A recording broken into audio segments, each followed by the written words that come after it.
The rise of Donald Trump gave the paranoid style a new lease on life. As Hofstadter noted, the modern right wing feels dispossessed, believing that America has been largely taken away from them and their kind, though they are determined to try to repossess it and to prevent the final destructive act of subversion.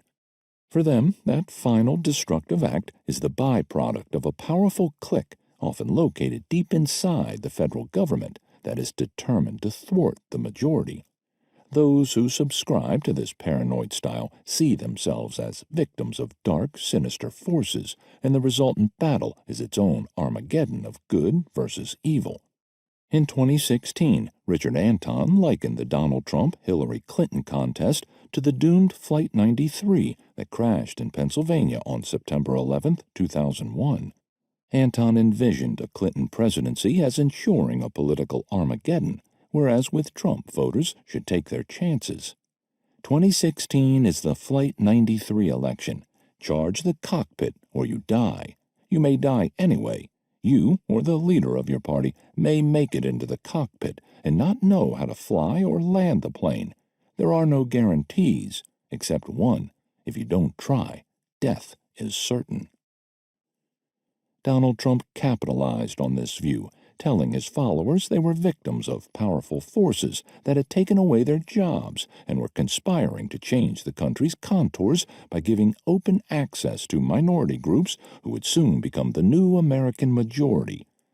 Only Trump, as he later put it, could save America. In his inaugural address in 2017, Trump described how powerful elites victimized those with little influence. For too long, a small group in our nation's capital has reaped the rewards of government, while the people have borne the cost.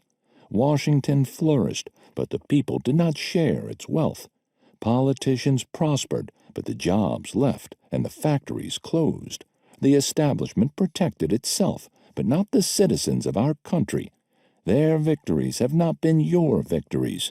Their triumphs have not been your triumphs, and while they celebrated in our nation's capital, there was little to celebrate for struggling families all across our land.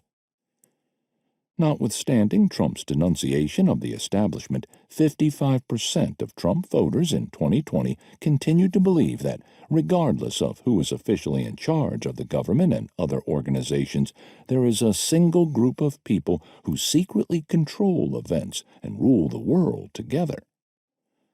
Despite his riches, Trump aligned himself with his working-class supporters and, like them, cast himself as a victim of the deep state. Trump's sense of victimhood and his belief that within the labyrinths of the bureaucracy were those determined to stop him had long been evident in his persona. In 2016, Trump claimed there were millions of people registered to vote that shouldn't be registered to vote.